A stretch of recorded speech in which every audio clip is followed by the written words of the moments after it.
Ancien directeur de campagne du candidat Emmanuel Macron et actuel de chef de cabinet du ministre d'État, ministre de l'Intérieur. Monsieur Girier, comme je l'ai fait avec toutes les personnalités auditionnées, je dois vous rappeler qu'un faux témoignage devant notre commission des lois, dotée des prérogatives d'une commission d'enquête parlementaire, serait passible de 5 ans d'emprisonnement et de 75 000 € d'amende. Je vous invite à prêter serment de dire toute la vérité, rien que la vérité. Levez la main droite et dites « je le jure ». Je jure de dire toute la vérité, rien que la vérité. Je vous remercie. Je vous propose de prendre la parole pour un bref exposé liminaire, après lequel nos rapporteurs, puis les membres de la commission des lois et les collègues qui le souhaiteront, même nos membres de la commission des lois, vous poseront un certain nombre de questions. Vous avez la parole. Je vous remercie, Monsieur le Président, Mesdames et Monsieur le rapporteur, Mesdames et Messieurs les sénateurs. Permettez-moi tout d'abord de vous adresser mes salutations respectueuses. Mon propos liminaire sera concis afin d'observer la demande formulée par Monsieur le Président de la Commission, tout en étant le plus précis possible pour apporter ma contribution à vos travaux. Tout d'abord, la chronologie des faits tels que je les ai vécus. Je ne reviendrai pas sur ce que le ministre d'État, M. Gérard Collomb, vous a exposé sur le climat de violence du printemps dernier.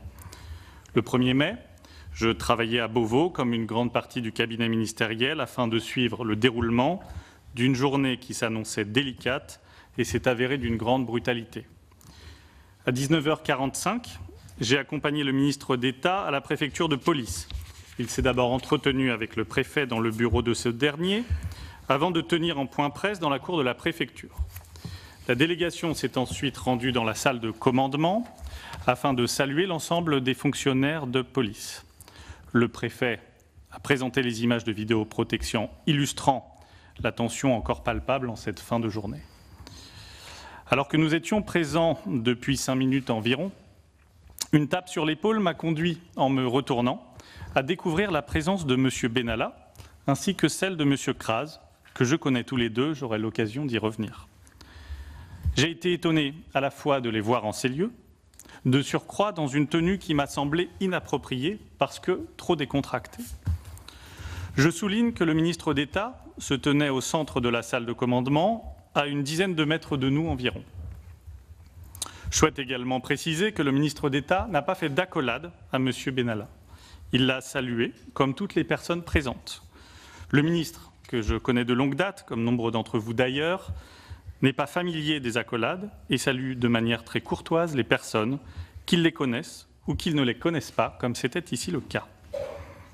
À 23h, j'accompagnais le ministre d'État sur le parvis du commissariat du 13e arrondissement pour en déplacement en présence du Premier ministre, venu saluer et remercier les forces de sécurité durement éprouvées.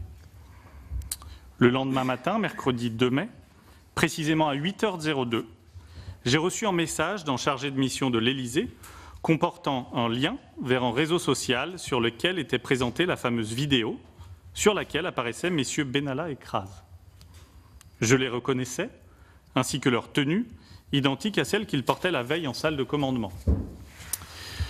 Les faits m'ont semblé suffisamment graves pour que je transmette immédiatement le lien vers cette vidéo à mon directeur de cabinet, ce que j'ai fait à 8h12, très exactement. Vers 10h, à l'issue de la réunion d'état-major qu'il présidait, nous avons visionné tous les deux cette vidéo. Dès lors, le directeur de cabinet du ministre d'État a pris la tâche du directeur de cabinet du président et a été contacté par le préfet de police de Paris. Il m'a confirmé s'être assuré que l'autorité hiérarchique, comme l'autorité préfectorale, était alertée. S'agissant de l'information du ministre d'État sur les faits, je ne reviens pas sur son agenda qu'il vous a présenté lors de son audition. Toutefois, je vous confirme que dès son retour de déjeuner, le directeur de cabinet et moi-même lui avons expliqué l'événement et montré la vidéo qu'il qualifiait immédiatement d'inacceptable. Nous lui avons exposé les démarches entreprises par son directeur de cabinet en direction de son homologue de la présidence. Aux alentours de 23 heures, mon directeur de cabinet et moi-même avons fait un point. Il m'a fait part de l'échange qu'il venait d'avoir avec le directeur de cabinet du président, renseignement pris, qui lui indiquait que M. Benalla s'était rendu dans le cadre de ce maintien de l'ordre avec son autorisation, mais sans être missionné par l'Élysée. Que M. Benalla avait été doté par la préfecture de police d'un équipement de protection, et enfin que les actes de violence commis par M. Benalla étaient inacceptables et qu'ils donneraient lieu à des sanctions. Nous avons dès lors considéré que la situation était prise en compte et informé dès le lendemain matin le ministre d'État. S'agissant des 18 et 19 juillet, j'ai été informé le 18 à 13h30 par le service presse de la présidente qu'une journaliste allait publier un article relatif à la vidéo.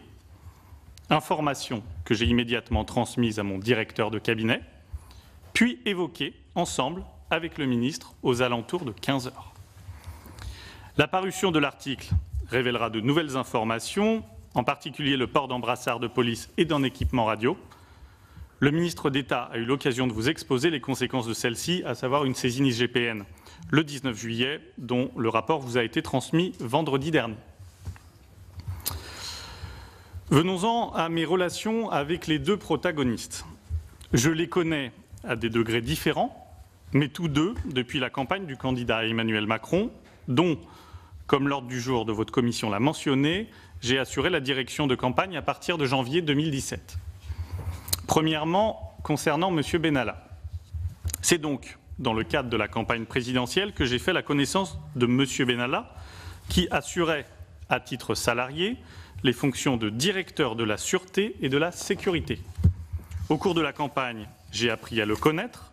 Notre relation est tout à fait cordiale et je n'ai eu aucune remarque négative à formuler ni sur son engagement, ni sur son comportement, ni sur la qualité de son travail. Depuis son entrée en fonction au Palais de l'Élysée, j'ai eu des contacts réguliers avec lui. Si mon interlocuteur du quotidien reste le chef de cabinet, M. Benalla a aussi été l'un des interlocuteurs entre les deux chefferies de cabinet. Selon les dossiers qu'il suivait, j'ai eu des réunions, effectué des visites préparatoires ou accompagné des déplacements auxquels participait mon ministre et dans lesquels M. Benalla était présent. Concernant M. Kras, je l'ai croisé à de nombreuses reprises durant la campagne présidentielle, puisqu'il occupait les fonctions de veilleur de nuit pour la surveillance du siège et de sécurisation de certains meetings. Je l'ai par ailleurs rencontré depuis lors d'événements politiques dont il assurait la sécurité dans le cadre de son emploi à La République En Marche. Pour conclure mon propos liminaire, je souhaite insister sur un point que les différentes auditions menées ou la presse ont laissé sous-entendre. Il a été prétendu que M. Benalla aurait pu bénéficier de passe-droit auprès du ministère de l'Intérieur et notamment à la faveur de notre relation. Avant tout, je le rappelle, M. Benalla n'a bénéficié d'aucun traitement privilégié par mon intermédiaire. Je respecte profondément mes fonctions et l'institution que je sers, ne serait-ce que pour le laisser prétendre. J'affirme donc simplement, mais de manière très catégorique, que M. Benalla ne m'a jamais sollicité pour un équipement police dans quelconque véhicule, qu'il ne m'a jamais sollicité pour un appui sur un poste de sous-préfet au tour extérieur, qu'il ne m'a jamais sollicité pour l'obtention d'un grade de lieutenant-colonel en qualité de gendarme réserviste, et que s'il m'a effectivement parlé de sa demande de port d'armes qu'il avait formulée auprès du ministre de l'Intérieur, je n'ai donné aucune suite à cette demande à laquelle le ministère n'a pas réservé de suite favorable. Enfin, M. Benalla ne m'a jamais sollicité pour faciliter l'obtention d'un port d'armes auprès de la préfecture de police de Paris, autorisation qu'il obtiendra ultérieurement, ce dont ni le ministre, ni son cabinet, ni moi-même n'avons eu connaissance avant la semaine dernière. Monsieur le Président, Madame et Monsieur les rapporteurs, Mesdames et Messieurs les sénateurs, voici les quelques éléments qui me semblaient nécessaires de porter à votre connaissance afin de concourir à l'indispensable établissement de la vérité sur cette affaire dont, vous en conviendrez, tout le monde se serait bien passé. Je vous remercie, Monsieur le chef de cabinet. Je vais vous poser moi-même une ou deux questions avant que nos rapporteurs ne le fassent. Vous avez pris soin, au début de votre intervention, de souligner le climat de violence, ce sont les mots que vous avez utilisés, du printemps dernier à l'occasion des manifestations du 1er mai, et la grande brutalité, c'est aussi votre expression, des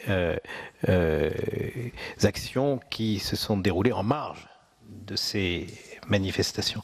Est-ce que vous suggérez, en insistant sur ce contexte, que les effectifs de police qui étaient présents sur place se sont trouvés mis en difficulté, et est-ce que, de votre point de vue, si tel était le cas, ce serait de nature à atténuer la faute qui est reprochée à M. Benalla, qui a prêté main forte aux effectifs de police présents à l'occasion de sa présence en qualité d'observateur?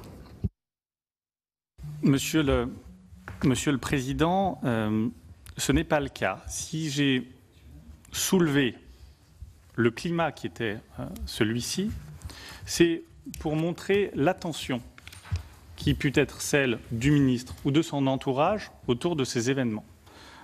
Je le rappelle, cette manifestation du 1er mai revêtait une tonalité particulière et des risques importants. Les organisations syndicales souhaitaient inscrire leur manifestation autour des projets de réforme du gouvernement. L'ultra-gauche voulait faire de cette journée un peu une sorte de point d'orgue de la manifestation. Nous étions aussi symboliquement dans le 50e anniversaire de mai 68 et nous avions eu, par nos services de renseignement, une alerte sur un certain nombre d'activistes violents. Néanmoins, en aucun cas, les éléments relatifs à ce contexte ne doivent être rapprochés de l'intervention de M. Benalla sur la contrescarpe. Ça va sans dire, mais ça va encore mieux en le disant. Je vous en remercie. Je voudrais maintenant vous poser la question du port d'armes. C'est une situation assez singulière. Vous avez rappelé vous-même qu'une demande, je crois 2 demandes même, avaient été adressées au ministre de l'Intérieur, que ces demandes n'ont pas obtenu une réponse favorable, mais que le préfet de police, lui, a délivré le port d'armes. Est-ce qu'il est réellement possible que la préfecture de police n'ait pas informé ni le cabinet, ni les services centraux du ministère de l'Intérieur de la délivrance d'un permis de port d'armes pour un collaborateur du président de la République, dont on a suffisamment souligné ces derniers temps que sa seule qualité de collaborateur du président de la République faisait impression sur des agents de la police nationale, et je suppose que donc elle pouvait faire impression aussi sur les services centraux de la préfecture de police comme du ministère. Au fond, il y a une sorte de discordance entre l'affirmation selon laquelle la préfecture de police aurait agi seule et le contexte général qu'on a souvent décrit devant cette commission. Monsieur le Président, comme j'ai pu l'évoquer dans mon propos liminaire, je n'ai pas été informé, comme le ministre lui-même a pu vous le dire, de la délivrance le 13 octobre 2017 d'une autorisation de port d'armes par M. Benalla. Pour M. Benalla. Alors, si on fait un peu d'archéologie, certaines informations attestent que M. Benalla avait déjà demandé la possibilité d'obtenir un port d'armes pendant la campagne de l'élection présidentielle. Est-ce que, comme directeur de cabinet, plutôt directeur de campagne du candidat Emmanuel Macron, vous pouvez confirmer cette information ? Je peux vous confirmer que M. Benalla disposait d'un port d'armes dans le cadre de la campagne présidentielle, uniquement dans les locaux du siège de la campagne. Savez-vous s'il a porté cette arme en dehors des locaux du siège de la campagne? Pas à ma connaissance. Je vous remercie. Je vais donner la parole maintenant à Monsieur le Président Sueur. Merci, Monsieur le Président. Je voulais, Monsieur le chef de cabinet, vous posez deux questions sur l'actualité récente. Le journal Libération a publié un article et des vidéos faisant état d'événements survenus 3 heures avant les événements de la Contrescarpe et mettant en cause M. Benalla et M. Kras. Avez-vous connaissance de ces événements? Quand? Et si vous n'en avez pas eu connaissance, comment l'expliquez-vous? Je n'ai pas eu connaissance de ces éléments avant de lire, tout comme vous, l'article de Libération et de découvrir les quelques secondes de vidéo qui témoigneraient de l'intervention de M. Benalla et M. Kras. Il y apparaît un élément nouveau que je n'avais pas vu jusqu'à présent, c'est le port d'embrassard par M. Kras. Au-delà, je ne disposais pas de cette information et au regard de précédentes auditions qui ont pu avoir lieu, les autorités de la préfecture de police, lors de premières auditions, elles-mêmes n'ont pas semblé avoir à leur connaissance une intervention préalable à celle de la Contrescarpe. Merci. Deuxième question. Monsieur Benalla a obtenu, dans les conditions que l'on sait, une vidéo présentant les événements qui ont précédé son intervention. Cette vidéo aurait été transmise à un conseiller du président de la République. Avez-vous eu connaissance de cette vidéo et quand? En possédez-vous une copie ou quelqu'un du cabinet du ministre de l'Intérieur en possède-t-il une copie à votre connaissance? Concernant cette vidéo, dont vous connaissez les conditions dans lesquelles elles ont été obtenues, je tiens à affirmer que personne au sein du cabinet du ministre d'État n'a eu connaissance de cette vidéo, ni n'a vu cette vidéo, ni n'a transmis ou possédé cette vidéo sous une quelconque forme. Au-delà, je crois que ces informations sont désormais couvertes par le secret de l'instruction et il appartiendra à la justice de faire toute la lumière sur ces faits. Je vous remercie. Enfin, une troisième question, avant de donner le relais à ma collègue. Interrogé le 24 juillet par notre commission, Monsieur le ministre d'État Gérard Collomb a déclaré, vous concernant et s'agissant du recrutement de Monsieur Benalla au sein de la campagne présidentielle. Je cite, entre guillemets, « Je ne pense pas qu'il, c'est-à-dire vous-même, ait recruté M. Benalla, sinon il y aurait un problème de confiance. » Monsieur Gérier. Et pardon. J'ajoute une phrase avec la permission du président. Pouvez-vous confirmer donc que vous n'avez pas recruté M. Benalla alors qu'on avait cru comprendre le contraire? Dans ces conditions, comment s'est effectué exactement son recrutement? Et enfin, avez-vous joué un rôle dans son recrutement ultérieur à la présidence de la République? J'en ai fini, monsieur. Monsieur Gérier, très bien. Alors, pour vous répondre sur vos différentes questions. Tout d'abord, ai-je recruté Alexandre Benalla chez En Marche? Je n'ai pas recruté Alexandre Benalla pour une raison bien simple.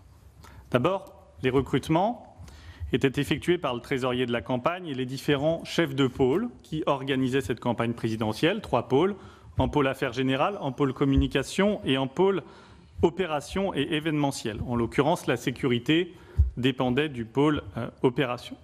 Monsieur Benalla a été recruté en décembre 2016. Or, à ce moment-là, je n'avais pas aptitude à recruter quiconque seul, car M. Benalla a été recruté en décembre et j'ai pris mes fonctions de directeur de campagne au 1er janvier, comme je vous l'ai dit en introduction. Néanmoins, je tiens à être parfaitement précis et je confirme avoir été avisé de son embauche, car j'étais alors le chef de cabinet de la campagne. Comme cela apparaît d'ailleurs dans un courriel qui est issu des piratages des boîtes e-mail de la campagne présidentielle, où nous avons une mention vue avec JMG. Sur la deuxième question, qui est celle de la confiance. Vous connaissez les relations qui sont celles d'un élu avec son collaborateur, d'un ministre avec son collaborateur. Elles sont fondées sur un lien de confiance. J'avais donné cette information au ministre d'État. Dès lors, il considère que nous sommes en confiance lorsque je lui transmets cette information. Je travaille dans son environnement auprès de lui depuis bientôt une dizaine d'années et je ne doute pas du lien de confiance qui est le nôtre, eu égard à mon engagement et ma loyauté. Pour terminer et répondre sur le troisième point, je n'ai pas été saisi et je crois tout simplement que je n'avais pas mon mot à dire sur le recrutement de M. Benalla au Palais de l'Élysée.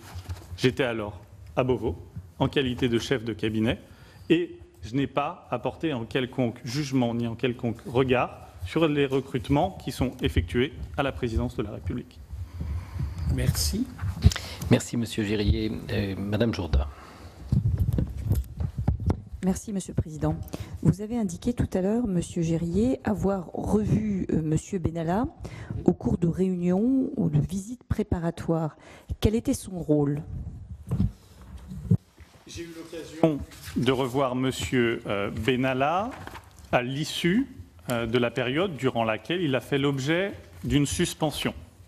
J'ai eu l'occasion, pour vous donner les derniers exemples que j'ai en tête, de traiter avec lui de questions de pur protocole, de placement dans les tribunes officielles pour le défilé de 14 juillet, d'accès ou d'organisation périmétrique au Palais de l'Élysée pour la venue de l'équipe de France de football. Je n'ai eu dans ce cadre-là que des relations liées au nouveau périmètre qui était le sien, en l'occurrence celui de la gestion d'événements relevant du Palais de l'Élysée. Madame Jourda. Vous n'avez jamais eu l'occasion donc de travailler avec lui antérieurement, cette rétrogradation? Je vous répondais sur la période à l'issue. Auparavant, dès son arrivée au mois de mai, j'ai bien évidemment eu l'occasion de travailler à de multiples reprises avec lui dans les nombreux déplacements qu'a pu effectuer le ministre d'État avec le président de la République. Madame Jourda. Donc, quel était son rôle dans ces Quel était son rôle et ces réunions? Monsieur Benalla, dans ses réunions, dans ses visites préparatoires ou dans ses déplacements, avait un rôle de chefferie de cabinet assez classique. Organisation, gestion des espaces, gestion des flux, gestion du protocole, relations avec la préfecture, relations avec les interlocuteurs institutionnels du territoire. Et dans une visite préparatoire, vous savez, nous sommes assez nombreux, la visite préparatoire est menée, dirigée par un membre de la chefferie de cabinet, et l'ensemble des services concurrents sont présents. Le ministère concerné lorsque c'est le cas, mais aussi les services de presse, de communication, de réalisation, de sécurité ou d'intendance. Madame Jourda. Le rôle qu'il joue alors avait quelque chose à voir pour vous avec la sécurité? Non, le rôle de M. Benalla n'avait rien à voir avec l'organisation du dispositif de sécurité, mais l'organisation globale, générale du déplacement. Allez-y, Madame Jourda. Au regard de ce que vous nous indiquez, quelle est à votre sens la nécessité d'un port d'armes pour ce genre de fonction? Comme je vous le disais tout à l'heure, je n'ai pas eu à ma connaissance l'information du port d'armes délivré par le préfet de police. Dès lors, je ne connais ni l'objet de la formulation de sa demande et, au-delà de ça, l'utilisation qui en est faite. Je ne suis pas à même de vous dire l'utilisation que M. Benalla a fait de ce port d'armes. Donc, il est difficile pour moi d'émettre en jugement sur un élément qui relève de l'organisation interne du Palais de l'Élysée. Merci. Madame Jourda de nouveau. Merci, Monsieur le Président. Sur l'autorisation de port d'armes de M. Benalla, il est indiqué mission de police. Ce que vous nous avez décrit est-il compatible avec cette mission de police? Correspond-il à une mission de police? Je vous ai, pour ma part, fait état de l'investissement de M. Benalla dans ses qualités organisationnelles que j'ai pu voir. Je ne connais pas, au-delà de ce que j'ai pu organiser avec lui, l'ensemble du champ de ses missions. Madame Jourda, pas d'autres questions? Vous comprenez, Monsieur Girier, que même si vous n'êtes pas à même de répondre personnellement en fonction des attributions qui sont les vôtres à ces questions, elles sont tout de même assez troublantes, car il y a une définition de fonction qui ne semble pas avoir de rapport avec la sécurité et un permis de port d'armes qui est justifié par le préfet de police dans le texte même des considérants qui motivent cette décision par les attributions de sécurité de police et de sécurité de Monsieur Benalla. Ça n'exclut pas d'ailleurs que M. Benalla ait eu d'autres fonctions que de police, mais ça semble attester que la présidence de la République a transmis au préfet de police les éléments nécessaires pour qu'il puisse ainsi se prononcer sur une demande de permis de port d'armes. Alors peut-être que ce permis de port d'armes a trait non pas aux fonctions que M.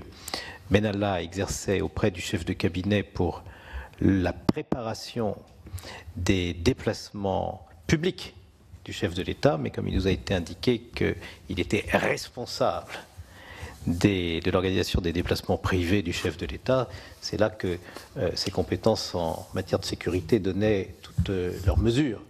Et comme par ailleurs nous voyons M. Benalla accompagner le président de la République dans un certain nombre de déplacements et faire barrage de son corps quand la foule est un peu trop pressante, nous constatons qu'il avait de fait une responsabilité de protection rapprochée du chef de l'État.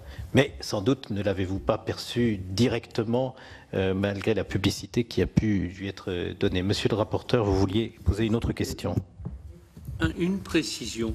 Lorsque vous avez eu connaissance le 2 mai des faits, avez-vous eu l'idée de conseiller au ministre d'État de diligenter une enquête administrative ou de saisir l'IGPN, sans parler de la saisine de la justice, eu égard au fait que les événements étaient particulièrement troublants, d'une part, et que d'autre part, des dysfonctionnements lourds sont avérés au sein de la préfecture de police, qui dépend du ministère de l'Intérieur, en particulier le fait que M. Benalla se trouve dans une réunion, comme vous l'avez dit, de débriefing, et le fait aussi que personne dans la chaîne de commandement de la police, il y avait un responsable de la police sur place, place de la Contrescarpe, n'ait fait le moindre rapport au préfet de police ou au ministère de l'Intérieur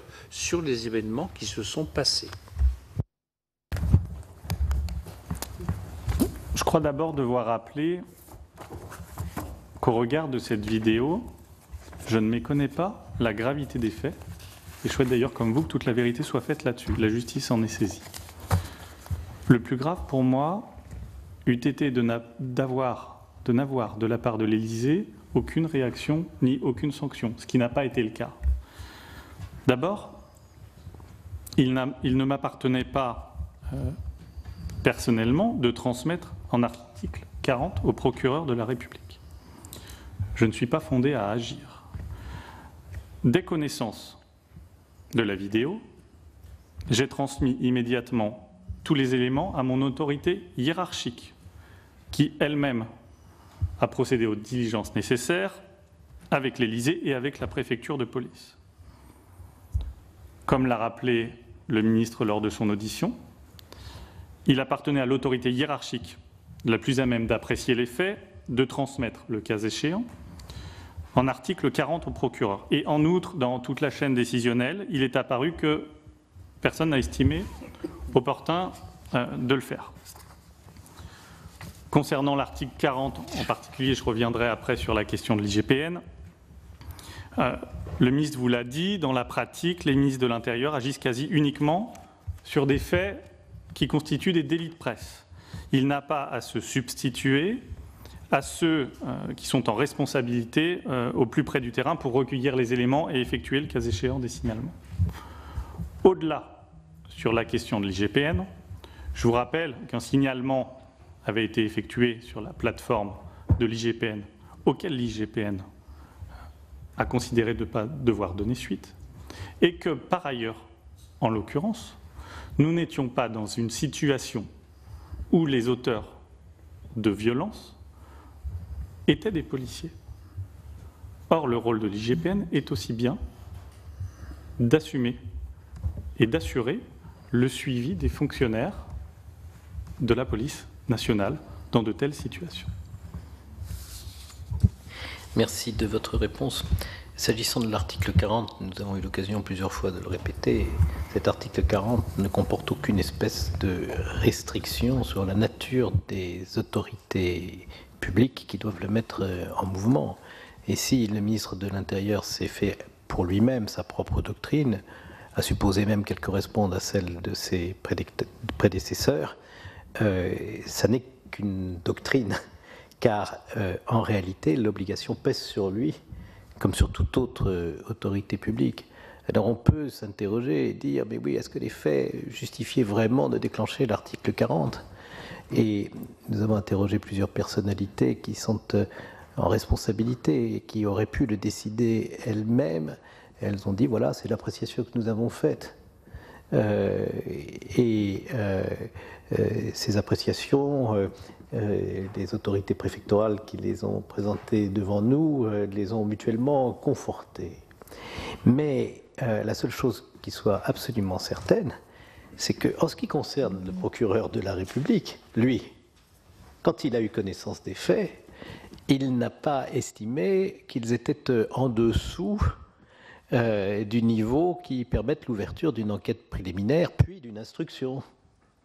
Et par conséquent, d'une certaine façon, l'appréciation qui a été faite par les différentes autorités hiérarchiques jusqu'au ministre de l'Intérieur et au directeur du cabinet du président de la République et celle du procureur de la République de Paris divergent sur le point de savoir si le délit était finalement suffisamment important ou non pour justifier une enquête préliminaire et ensuite une instruction. Donc je crois que notre commission des lois, avec ses pouvoirs de commission d'enquête, aura tout de même à se prononcer elle aussi sur ce point. Je voudrais vous dire aussi que il serait important pour nous de savoir si le cabinet du ministre de l'Intérieur a demandé dès le mois de mai, dans les premiers jours qui ont suivi ce dysfonctionnement du 1er mai, à accéder aux images de vidéoprotection de la ville de Paris pour faire la lumière sur les circonstances de l'intervention de M. Benalla, place de la Contrescarpe. Est-ce que le cabinet du ministre s'est interrogé sur ce point ? Est-ce que la demande a été faite ? Est-ce qu'une autre autorité, à votre connaissance, l'a fait ? Il a fallu attendre que l'affaire soit rendue publique par un grand quotidien pour qu'une enquête de l'IGPN soit ouverte. Est-ce que ça veut dire qu'au fond, on se contente le 2 mai de savoir, premièrement, que la présidence de la République, qui emploie M. Benalla, a été dûment informée de ce qui s'est passé, et deuxièmement, que celle-ci a décidé une sanction, ce qui semble avoir épuisé toute autre réaction des pouvoirs publics face à ce dysfonctionnement. Monsieur Girier. Pour vous répondre sur la vidéoprotection, Monsieur le Président, personne au sein du cabinet du ministre d'État n'a demandé à avoir accès, ni n'a accédé aux vidéoprotections de la ville de Paris. Nous disposions de la vidéo rendue publique sur les réseaux sociaux par un militant politique, mais rien d'autre. Je ne sais pas, à ma connaissance, si une autre autorité a sollicité un accès à ces vidéos.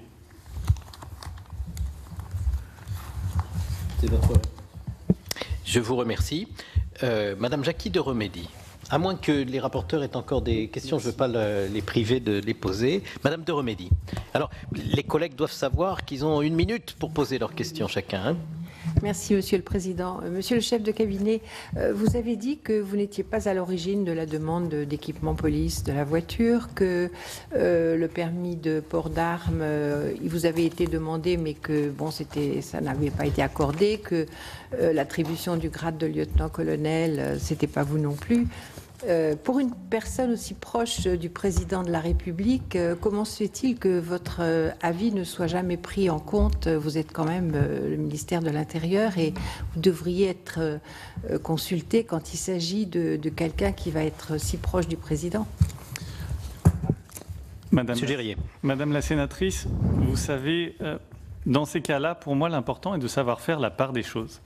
Et si j'ai pu effectivement travailler, côtoyer Emmanuel Macron, alors candidat, désormais président de la République, je me suis fixé une règle à son égard, dans les échanges que je peux avoir avec lui, c'est de ne jamais aborder les sujets relatifs au ministère de l'Intérieur, car c'est pour moi une question fondamentale de loyauté à l'égard de mon ministre que je ne saurais court-circuiter. Par ailleurs, je veille, au regard de ces éléments, à ne pas avoir une quelconque ingérence dans les relations de nature technique, une demande de port d'armes est une demande technique, entre des agents de la présidence de la République et moi-même.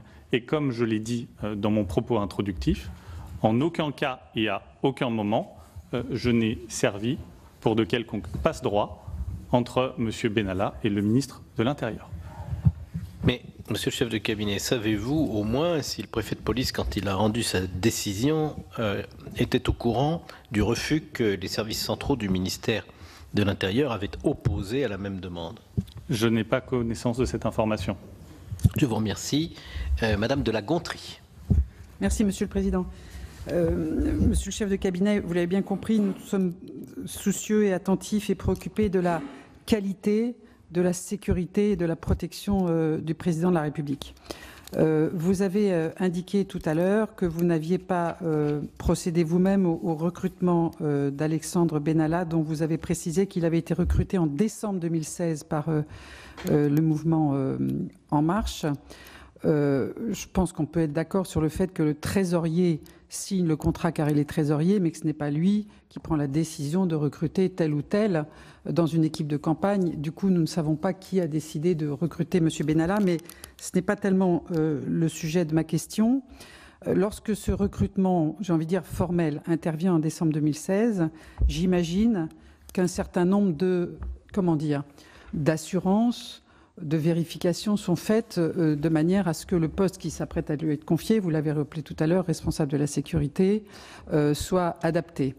Or, il a été fait état d'au moins 2 incidents graves ayant concerné M. Benalla au mois de novembre, à Bobigny, le jour de la déclaration de candidature du candidat Macron au CFA de Bobigny, puis dans les locaux même de En Marche, le 24 novembre 2016.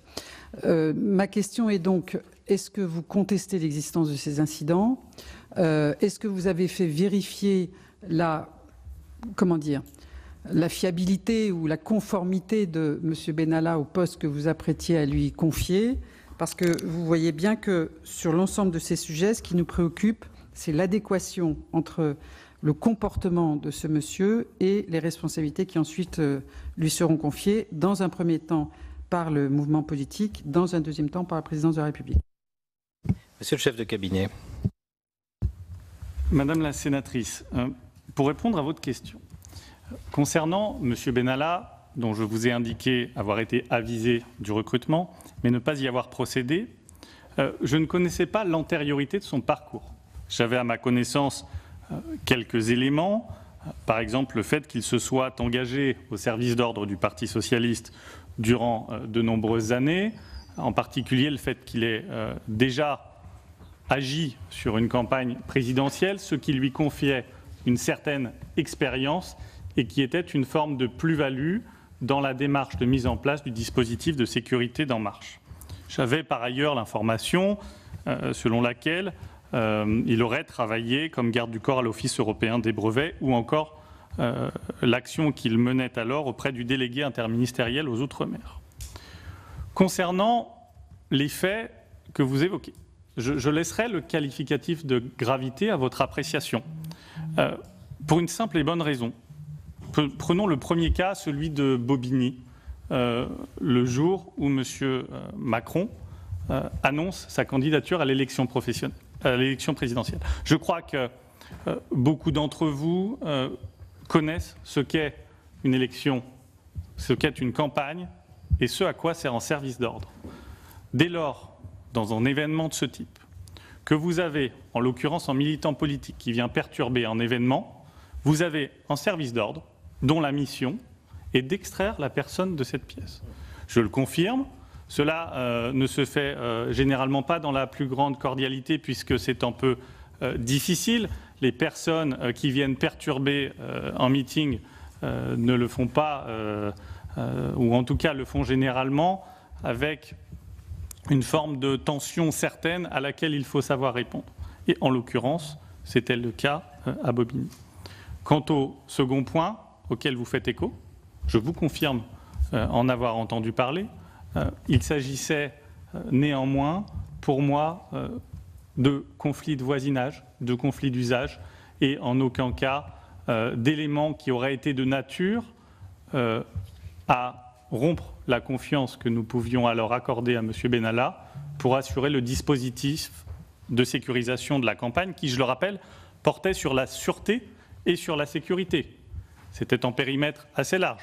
Sûreté des bâtiments, organisation de la sécurisation et des dispositifs de sécurisation des meetings, animation et mobilisation de l'ensemble des bénévoles du service d'ordre de la campagne qui, pour des meetings, lorsque vous arrivez à 15, 20, 25 000 personnes, peuvent comporter au sein du service d'ordre jusqu'à 300, 400 personnes.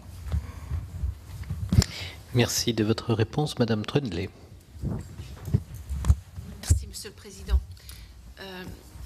Ma question, Monsieur Giry, je la place dans le contexte de la campagne présidentielle. Vous étiez quand même un homme de confiance, une pièce maîtresse dans l'organisation d'une campagne présidentielle. Pour en avoir suivi quelques-unes, je pense ne pas me tromper, même si c'était dans d'autres temps que moi j'ai assisté à des campagnes. Mais il me semble qu'un directeur de campagne connaît parfaitement le candidat, mais connaît parfaitement également toutes les personnes qui gravitent au plus proche du candidat.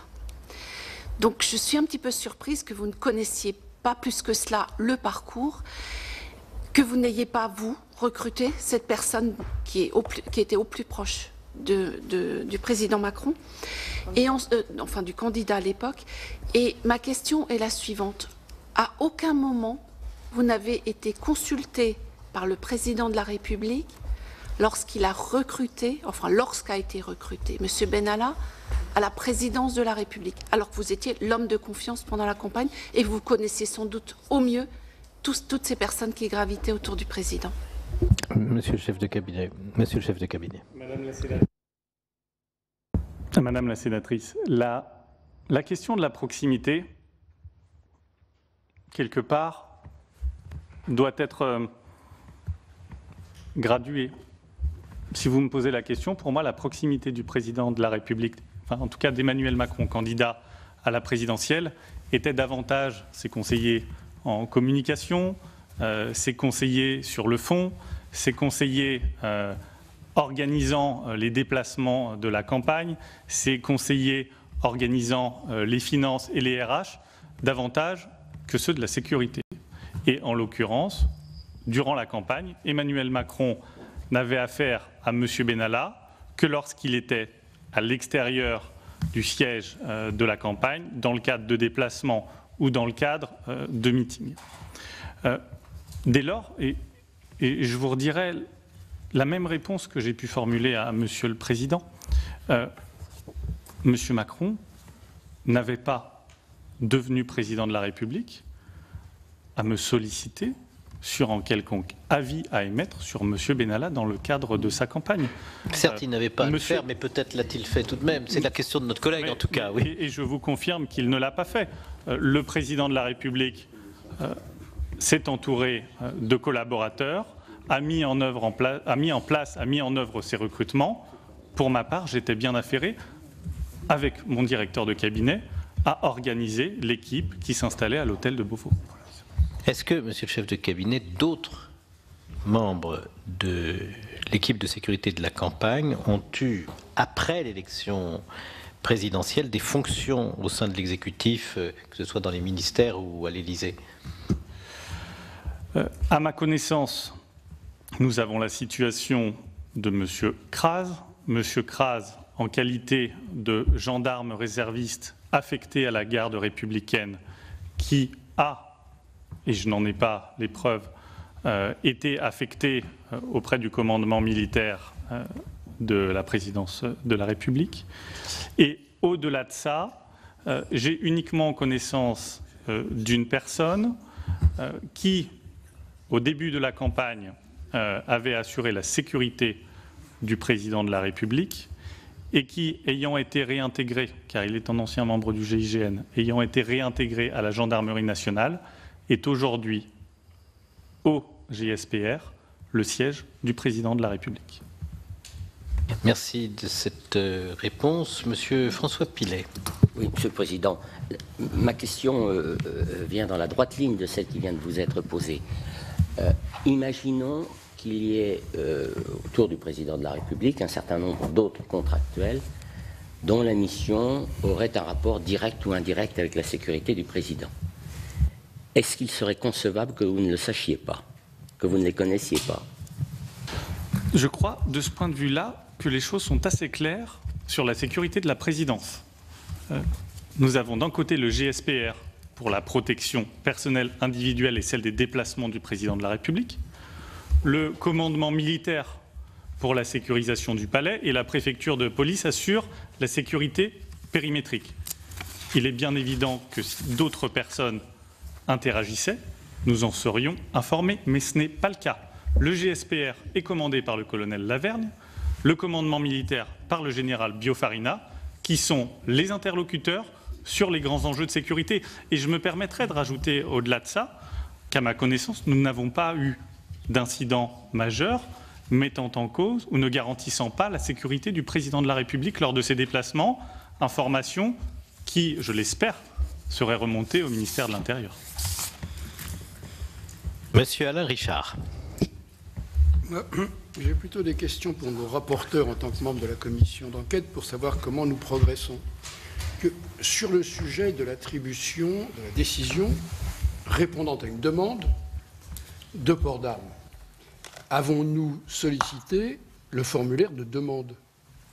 Puisque, évidemment, le considérant qui figure dans la décision se prononce sur les arguments de la demande. Donc cette demande émane, je le présume, du cabinet du président de la République. Elle a été établie par quelqu'un. Et donc, plutôt que de revenir 10 fois sur le sujet, avons-nous fait le chaînage entre la demande et la décision individuelle du préfet de police? Je réponds tout de suite à monsieur Alain Richard qu'effectivement, cette demande a été faite au ministère de l'Intérieur, dont nous attendons la réponse.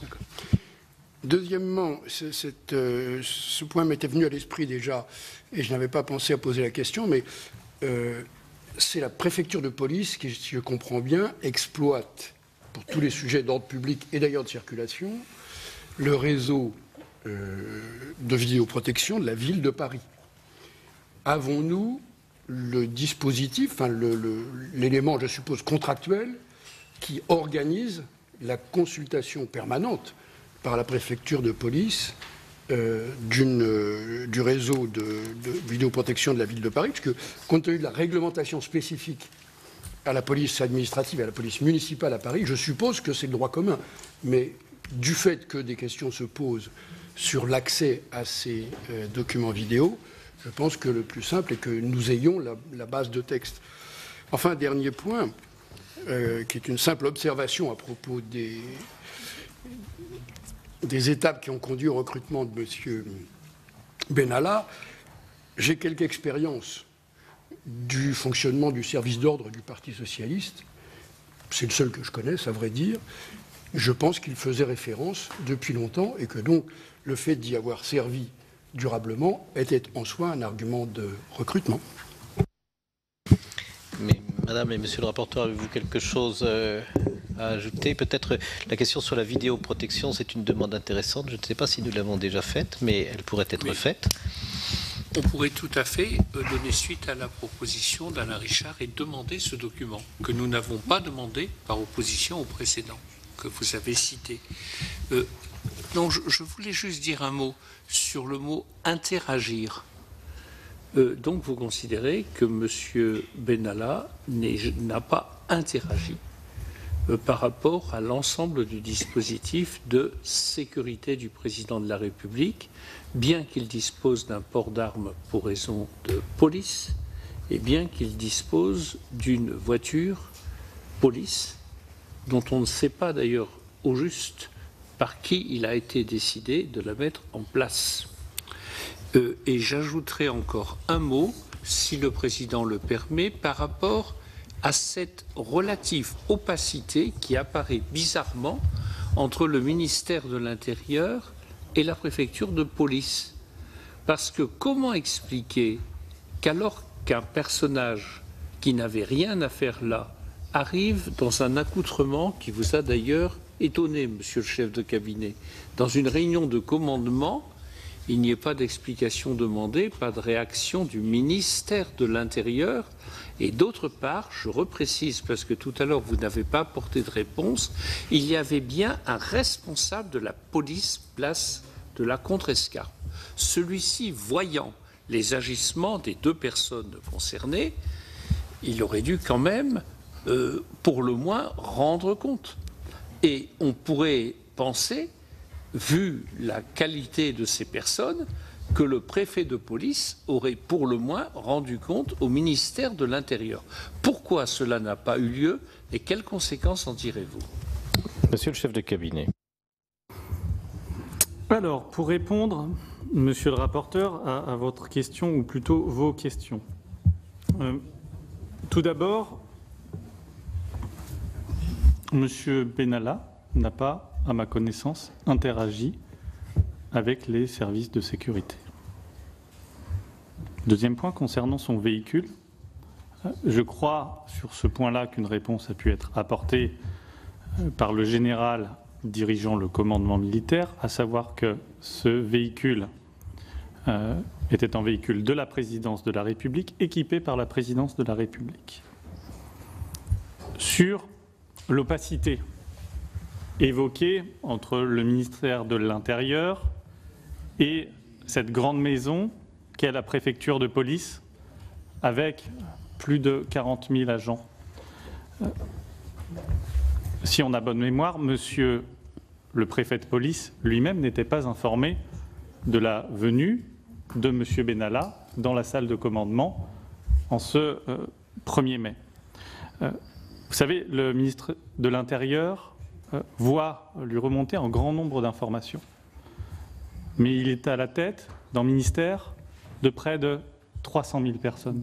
Tout ne lui remonte pas et vous l'avez vu et vous avez pu le lire dans le rapport IGPN qui vous a été remis vendredi, où nous pouvons prendre connaissance de l'information selon laquelle le major accompagnant M. Benalla écrase, au regard de la qualité de M. Benalla, ne s'est pas trouvé fondé à faire remonter l'information. Peut-être a-t-il été impressionné, comme l'a évoqué Monsieur le Président, mais tel a été le cas. Au-delà, sur le reste, je crois que ces informations seront éclairées par l'instruction judiciaire en cours.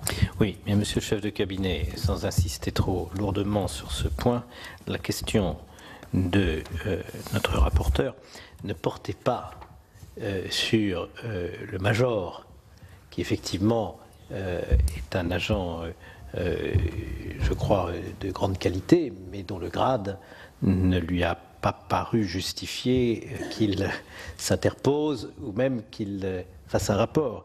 Mais la question de notre rapporteur, c'était, il y avait bien un commissaire de police qui était là. D'ailleurs, ce commissaire de police, nous en avons entendu parler à partir du 19 juillet.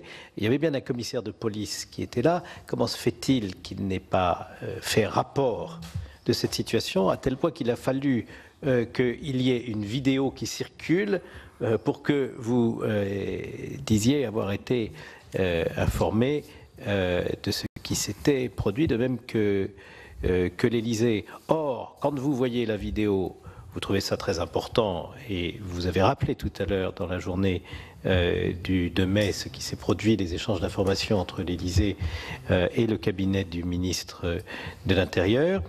Mais quand on vous pose la question de savoir si un rapport aurait dû être fait par le commissaire de police place de la Contrescarpe, en réalité, vous ne nous répondez pas, mais vous pourriez juste nous dire, oui, ce rapport n'a pas été fait, je ne veux pas vous souffler la réponse, ce rapport n'a pas été fait, mais il aurait bien dû être fait parce que c'était grave. C'est pas parce qu'il y a chaque jour des milliers de rapports à l'autorité hiérarchique que celui-là n'aurait pas été plus important que les autres. Vous avez jugé vous-même de l'importance de la situation à partir de la vidéo, au point d'ouvrir un dialogue avec la présidence de la République. C'est juste ça, vous voyez, qui nous préoccupe un petit peu. Monsieur le chef de cabinet, vous avez la parole. Monsieur le Président, je ne porterai pas de jugement sur l'appréciation qui a pu être celle tant du commissaire qui était présent sur place que du commandant de la compagnie de CRS. Je rappelle, au regard des éléments dont nous disposons, que le commandant de la compagnie de CRS présente a indiqué que ses effectifs, par exemple, étaient persuadés d'avoir affaire à des fonctionnaires de police en civil. Au regard de ces éléments, je vous confirme qu'aucune note, à ma connaissance, n'est remontée au ministre. Et une fois de plus, je crois que désormais, l'enquête judiciaire va pouvoir déterminer d'éventuelles responsabilités des fonctionnaires de police présents sur place. En vérité, bien sûr, vous savez combien nous sommes respectueux des attributions de la justice et soucieux de la séparation des pouvoirs. C'est même l'une des raisons qui a justifié le déclenchement de notre commission, de notre mission d'information dotée des pouvoirs d'une commission d'enquête. Mais tout ce qui concerne non pas les faits délictueux reprochés à M. Benalla, mais le fonctionnement de la hiérarchie administrative est au cœur de la préoccupation, et il n'est pas du tout certain que le juge ait le moins du monde à se prononcer sur l'opportunité des réactions administratives qui ont eu lieu, ou plutôt qui n'ont pas eu lieu, après la constatation des faits. Et du coup, nous nous sentons pleinement investis de la compétence, nous, d'aller regarder le fonctionnement des administrations et d'éventuels dysfonctionnements, ce qui justifie les questions qui vous sont posées. Et la réserve de l'instruction judiciaire ne me paraît pas totalement pertinente en l'occurrence. Mais enfin, la question a été posée, vous y avez répondu tel que vous souhaitiez le faire, et nous en prenons acte. Madame L'Herbier. Oui, monsieur le chef de cabinet, pour revenir à justement la période de la campagne. Monsieur Benalla a donc été recruté sur expérience. Monsieur vous a dit les antécédents du Parti socialiste éventuellement. Expérience limitée, il avait quand même que 26 ans. Donc, moi je voulais savoir si, et à l'époque il avait nettement moins que 26 ans, effectivement. Moi je voudrais savoir, est-ce qu'il avait des diplômes? Est-ce que, parce que gérer des flux, vous nous avez dit gérer des flux, gérer des personnes, il avait un port d'armes à l'intérieur du siège, vous nous l'avez dit, c'est quand même pas rien. Certes, la communication est essentielle, mais la sécurité me semble encore plus essentielle, dirons-nous, parce qu'on était encore dans une période, en plus, Vigipirate, période de terrorisme. Donc je voudrais savoir ça, si... qui a pu vérifier les diplômes quand on sait que quand on recrute un policier municipal, toutes les obligations administratives qui nous incombent de vérification, d'antécédents, etc., ça me semble quand même aberrant qu'une personne si proche du président, on n'ait pas plus vérifié que ça ses compétences. La deuxième chose, si vous me permettez, monsieur le chef de cabinet, concerne justement les points d'enregistrement. Tout à l'heure, monsieur le préfet de région nous a dit que pour préparer une sécurisation d'un site, on sait tous les points d'enregistrement. On connaît tous les endroits qui ont été source d'enregistrement. Ce qui m'étonne, c'est que, à la suite justement de ces problèmes, tout de suite, quand on a su qu'il y avait une vidéo qui était qui interpellait la réflexion, comment se fait-il que le ministère de l'Intérieur n'ait pas demandé tout de suite, systématiquement, tous les points de vidéo qui existaient et tous les lieux de constatation de l'activité que pouvait avoir M. Benalla sur place. Si vous me permettez. Alors, monsieur le chef de cabinet. Madame la sénatrice, merci de vos questions. Je vais essayer de les prendre dans l'ordre. Bon, monsieur Benalla était-il trop jeune ? J'aurais tendance à vous dire que la qualité n'attend pas forcément le nombre des années. C'est un directeur de campagne de 32 ans pour une présidentielle qui vous le dit. Sur la question de son poste, en quoi consistait le poste de directeur de la sûreté et de la sécurité qu'a occupé Alexandre Benalla? Il s'occupait de la gestion du parc automobile, la sécurisation du QG de la campagne, la gestion de tout le volet sécurité de l'organisation des meetings, l'animation des nombreux bénévoles du service d'ordre, la sécurité des déplacements.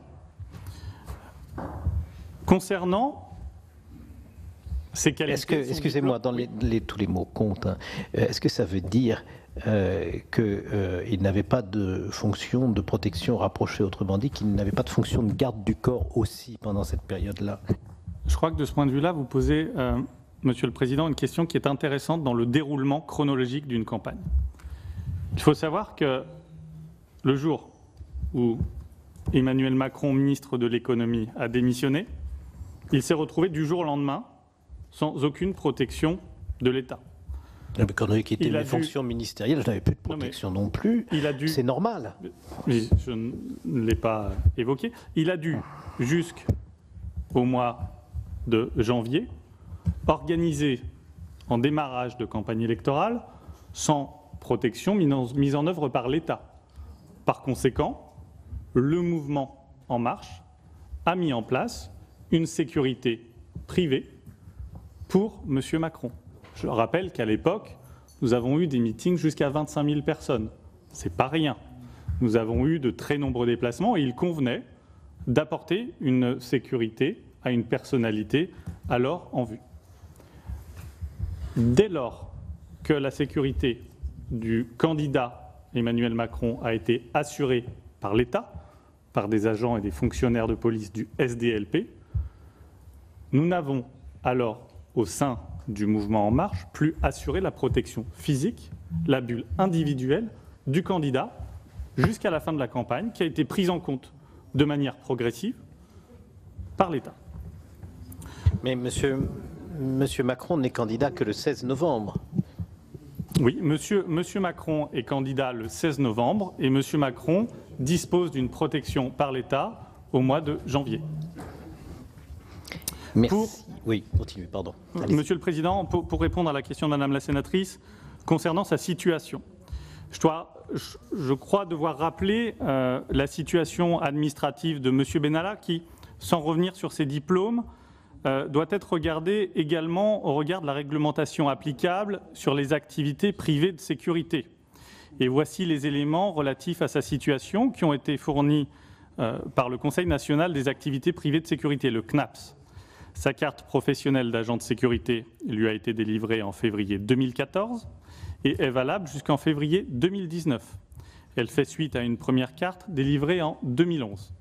Cette carte comporte les mentions suivantes: protection physique des personnes, surveillance humaine ou surveillance par des systèmes électroniques de sécurité ou gardiennage, transport de fonds, sûreté aéroportuaire, opérateur de vidéoprotection. Il est également titulaire depuis juillet 2018 d'un agrément de dirigeant de société de sécurité privée. L'ensemble de ces autorisations lui ont été délivrées conformément aux procédures en vigueur et les enquêtes de moralité réalisées dans ce cadre semblent ne pas avoir fait apparaître d'éléments s'opposant à la délivrance de ces agréments. Pour terminer, sur la question et votre dernière question relative aux enregistrements, je tiens également à rappeler la chronologie. Dès lors que le cabinet du ministre, le 2 mai au matin, a disposé de l'information selon laquelle M. Benalla serait intervenu dans le cadre d'une opération de maintien de l'ordre, l'autorité hiérarchique comme l'autorité préfectorale ont été dûment avisées. Dès lors, ce n'est pas au ministre ou à son cabinet d'aller voir et d'aller demander immédiatement ces vidéos, c'est à l'autorité, au plus près du terrain, de s'en enquérir. En l'occurrence, je ne suis pas en mesure de vous répondre sur les suites qui ont été données. Je vous remercie. Monsieur le Président Sueur. Monsieur le chef de cabinet, à votre connaissance, Monsieur Benalla a-t-il créé une société de sécurité privée ou avait-il préparé les choses pour le faire? Pas à ma connaissance, monsieur le rapporteur. Alors, quelle était l'utilité de la mention de l'agrément comme directeur de société? Je vous ai fait mention, monsieur le rapporteur, des éléments transmis par le CNAPS. Merci. Bien, alors nous allons continuer. Mes chers collègues, Madame de La Gontrie a déjà posé une question, mais elle souhaitait rebondir sur l'échange que nous avons eu, je crois, et donc je lui redonne la parole. Merci, Monsieur le Président. Pour aller dans le sens des questions posées par notre collègue Alain Richard, qui se souciait du fondement de l'existence des vidéos. Alors peut-être préciser à nos collègues que les vidéos qui sont le système de vidéosurveillance qui se trouve sur Paris est appliqué dans le cadre dispositif du plan zonal de vidéoprotection d'Île-de-France. Il y a eu une délibération du Conseil de Paris en 2009, une convention, et là je réponds à Alain Richard, 24 février 2010, qui est facile et qui est à trouver en ligne, qui indique que ces vidéos sont la propriété de l'État, qui est en charge de leur déploiement, de leur fonctionnement et de leur maintenance. L'accord de Paris n'ayant été sollicité que pour l'accord sur l'implantation, l'autorisation d'implantation sur la voirie municipale, l'exonération de la redevance d'occupation du domaine public et le subvention du fonctionnement. Ça, c'était pour répondre à nos collègues, Monsieur le Président. Et ma question est très simple. J'écoutais tout à l'heure Monsieur Girier concernant le rôle de Monsieur Benalla concernant la protection. Il a insisté, si j'ai bien compris, sur l'exclusivité de la compétence du GSPR. Dans ce cas, comment expliquez-vous ce que Monsieur Benalla a révélé l'autre soir au JT de 20h de TF1, à savoir qu'il était armé lorsqu'il accompagnait le président de la République dans ses déplacements privés? Monsieur Girier. Permettez-moi, dans un premier temps, de rebondir sur la remarque de Madame la sénatrice relative à la vidéosurveillance. Pour rappeler en détail, d'abord les vidéos, les images relèvent d'un cadre de conservation et d'exploitation extrêmement strict, qui est défini à l'article L252.1 et suivant du Code de la sécurité intérieure. L'installation des systèmes de vidéoprotection est soumise à l'autorisation de la CNIL. L'accès en est limité aux agents individuellement désignés et dûment habilités des services de police et de gendarmerie nationale, ainsi que des douanes et des services d'incendie et de secours. Par ailleurs, la durée de conservation des images est limitée à 1 mois, sauf nécessité de les conserver pour les besoins d'une procédure pénale. Et surtout, passé ce délai, l'article du Code de la sécurité intérieure prévoit expressément que les enregistrements doivent être détruits. Deuxième point, relatif aux mentions dans les médias ces derniers jours de M. Benalla. Je n'ai pas de commentaire à faire. Je n'en ai pas connaissance. Je n'étais pas présent sur ces événements, comme je vous l'ai dit tout à l'heure, donc je ne suis pas en mesure de vous le confirmer et je n'en ai pas l'information. Bien, la parole est à Madame Catherine Di Folco. Merci, Monsieur le Président. Je suis désolée, on va peut-être sauter un petit peu du coq à l'âne, mais comme j'étais inscrite à un moment. Je voulais revenir un peu sur le statut des observateurs, qui semble être un statut un peu flou. Donc, Monsieur Benalla a été observateur sur cette manifestation du 1er mai. Mais vous paraît-il normal que les observateurs assistent à des réunions de préparation, à des réunions de débriefing par la suite interne sur des opérations de maintien de l'ordre autour du ministère de l'Intérieur, du ministre de l'Intérieur, pardon, et de hauts responsables de la police nationale. Donc, vous nous l'avez dit, il était aussi accompagné de Monsieur Kras. Est-ce que d'autres observateurs peuvent être admis à ce type de réunion, à votre connaissance ? Monsieur le chef de cabinet. Madame la sénatrice, je crois que de ce point de vue-là, le rapport IGPN qui a été rendu public vendredi apporte à la fois des éclairages sur l'ensemble de ces points et permet aussi de nous donner quelques perspectives. D'abord, je crois que il y a une réelle nécessité de poursuivre, d'ailleurs d'amplifier la présence d'observateurs au sein de la police et de la gendarmerie. C'est une pratique qui contribue à une meilleure connaissance de l'action des forces de l'ordre et au lien de confiance qu'on peut avoir et qui doit exister entre les forces de sécurité intérieure et la population. Chercheurs, élus, magistrats, journalistes.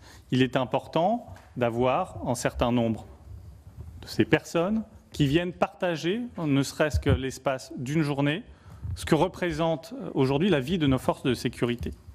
De ce point de vue-là, sur les présences d'observateurs, le rapport IGPN a pu démontrer que, à la fois, il n'y a pas de pratique uniforme, nous n'avons pas forcément de cadre fixant les conditions d'autorisation d'accueil des observateurs et de leur présence lors d'opérations de police, et de surcroît, pas d'identification spécifique des observateurs, sauf parfois des journalistes.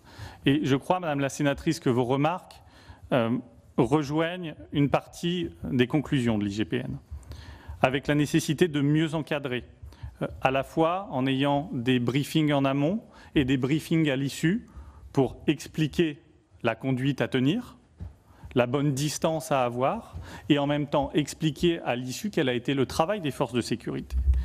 De ce point de vue-là, l'IGPN suggère la mise en place d'une charte type rappelant les grands principes qui doivent présider à l'accueil des observateurs, leurs droits, leurs devoirs et le positionnement hiérarchique suffisant du référent. Il invite également à une signature systématique d'une convention avec l'observateur.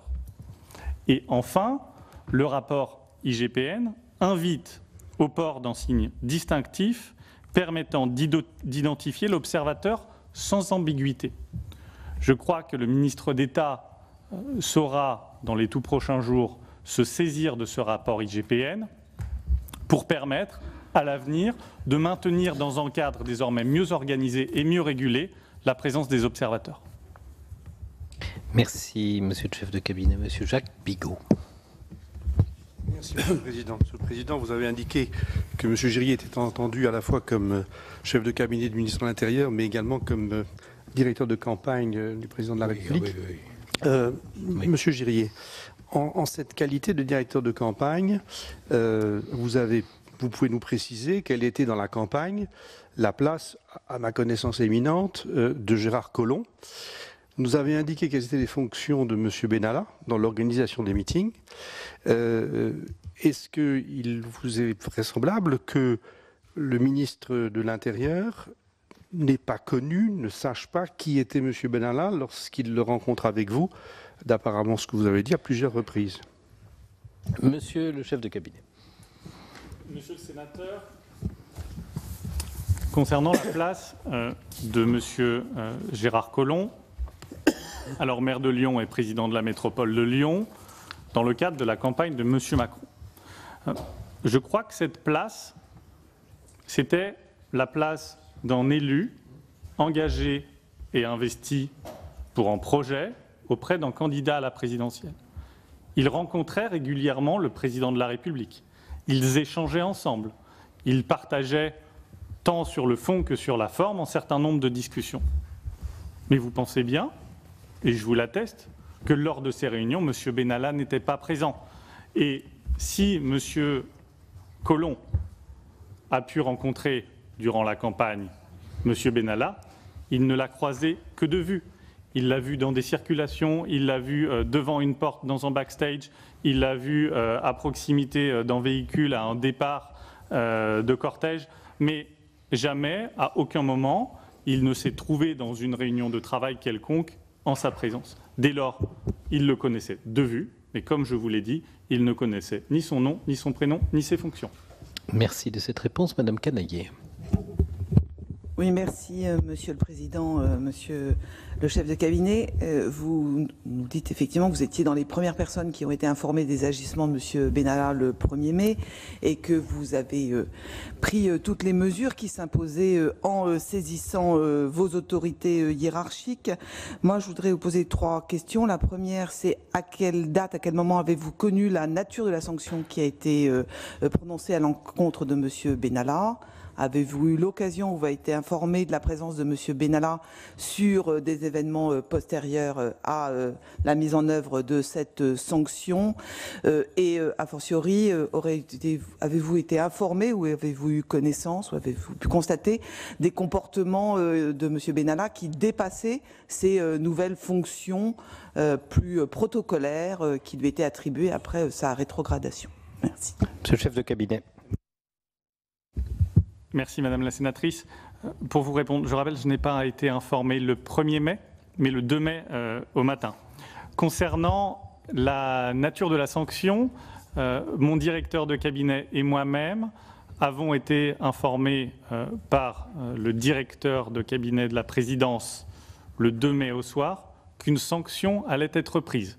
Nous n'en avons pas connu la nature et donc de ce point de vue-là, je n'ai pas eu d'échange. Concernant la période durant laquelle une sanction a été établie, je dois vous avouer que peut-être pendant un mois, je n'ai pas eu affaire à M. Benalla. Et comme je vous le disais tout à l'heure, j'ai eu sur le mois de juillet pas mal d'échanges avec lui relatifs à des événements se déroulant au palais. Enfin, sur son comportement, je dois vous dire que le 2 mai au matin, lorsque j'ai découvert la vidéo, je l'ai regardée plusieurs fois pour y croire. Parce que la personne que j'ai connue pendant la campagne électorale n'était en aucun cas violente. Et au contraire, dans des climats bien peu sereins, dans des climats de très forte tension, comme on peut connaître dans une campagne présidentielle, c'était au contraire quelqu'un qui savait gérer son stress et garder son calme. Et donc je vous avoue avoir été particulièrement surpris de le voir dans de telles conditions. Merci de votre réponse. Monsieur Kerrouche. Oui, Monsieur Bigot m'a devancé, mais j'ai une autre question. Monsieur le chef de cabinet, le général Bio-Farina a déclaré que Vincent Crase était présent non pas comme réserviste, mais comme simple citoyen le jour du 1er mai. Est-ce que le ministère de l'Intérieur s'est enquis du statut exact de Monsieur Crase ce jour-là, sachant que celui-ci, à ma connaissance, s'est vu suspendre de la réserve officielle de la présidence, de la réserve opérationnelle de la présidence le 3 mai, et que ce n'est pas le cas en ce qui concerne la réserve opérationnelle. Est-ce qu'il va y avoir une décision au sein du ministère de l'Intérieur le concernant, et pourquoi n'a-t-elle pas encore eu lieu? Monsieur le chef de cabinet. Monsieur le sénateur, concernant la présence de Monsieur Crase le 1er mai, je me permets de vous faire lecture de la page 13 du rapport qui a été rendu public par l'IGPN vendredi. Alexandre Benalla est accompagné, pour la circonstance, à son arrivée à la préfecture de police, d'une seconde personne qu'il présente comme en collaborateur, en l'occurrence M. Vincent Crase. Le major Mizerski ne connaît pas M. Crase, mais ne demande pas d'explication compte tenu du statut de M. Benalla, représentant affiché et reconnu comme tel par sa hiérarchie de la présidence de la République. Voilà donc concernant ce point. Concernant le statut de réserviste de M. Crase, je crois que la gendarmerie nationale s'est exprimée sur ce point en fin de semaine. Ils sont à ce stade dans une période de suspension et la gendarmerie nationale et le ministère de l'Intérieur s'exprimeront ultérieurement après l'instruction judiciaire sur les suites qui seront données pour les contrats de réservistes de M. Crase et de M. Benalla. Monsieur le chef de cabinet, il y a aussi cette délivrance le 9 juillet dernier d'un agrément de dirigeant d'entreprise de sécurité qui a interrogé beaucoup de nos concitoyens. Comment expliquer qu'un tel agrément ait pu lui être délivré à cette date, compte tenu des fonctions que M. Benalla occupait encore à l'Élysée, et dans la procédure du CNAPS, puisque c'est le nom de l'organisme qui instruit ces demandes, est-ce qu'il y a eu une enquête de moralité qui a été conduite à cette occasion? Et si oui, comment expliquer que l'agrément lui ait été donné alors même qu'il se trouvait dans une situation qui avait donné lieu à une sanction? Monsieur le Président, pour vous répondre sur ce point, je vous rappelle que cet agrément a été délivré par le CNAPS. Je n'en connais pas les motivations. Et donc, sur ce point, c'est l'intéressé seul qui pourrait nous répondre sur l'objet de cet agrément de dirigeant de société privée de sécurité. Je vous rappelle... Mais cet organisme est un organisme qui intervient sous la tutelle du ministère de l'Intérieur. En effet. Si peut-être que vous n'avez pas une réponse plus précise à la question que je pose, peut-être que votre directeur de cabinet qui vient à 14h30 et qui aura d'ici là l'occasion d'une information plus complète pourra nous répondre au-delà de la réponse que vous êtes en train de nous faire et que j'ai interrompu. Je vous demande de m'en excuser et donc continuer. Je crois que le message est transmis s'il nous regarde. Par ailleurs... Vous avez d'autres canaux peut-être pour le lui faire savoir. Par ailleurs, concernant les enquêtes de moralité, je vous les confirme, à la fois sur les antécédents judiciaires, sur les fiches police, et ces enquêtes de moralité sont toujours réservées dans ce cadre-là par le CNAPS. Par le CNAPS. Je vous remercie. Je vais donner la parole maintenant à Monsieur le Président Cambon, qui, comme chacun sait, n'est pas membre de la Commission des lois, puisqu'il préside la Commission de la Défense et des Affaires étrangères. Mais à ce titre, il a une grande expérience des questions de sécurité, ce qui fonde tout à fait sa légitimité à vous poser une question. Merci, Monsieur le Président, et j'ai effectivement attendu que les membres de la Commission des lois puissent s'exprimer. Je vais revenir un instant sur l'affaire du port d'armes de Monsieur Benalla. Comme l'a évoqué Madame L'Herbier, ma collègue, n'importe quel maire de France, lorsqu'il sollicite pour un policier municipal le permis de port d'armes, suit les règles que vous, ministère de l'Intérieur, imposez à très juste titre, à savoir une enquête approfondie, mais surtout une formation et un entraînement qui peuvent déboucher effectivement sur une double autorisation et du préfet du département et du procureur de la République, et qui peut prendre parfois plusieurs mois, et qui permet effectivement à un policier municipal, dont c'est la profession et qui a subi un concours, de pouvoir bénéficier du permis de port d'armes. Donc ma question est simple.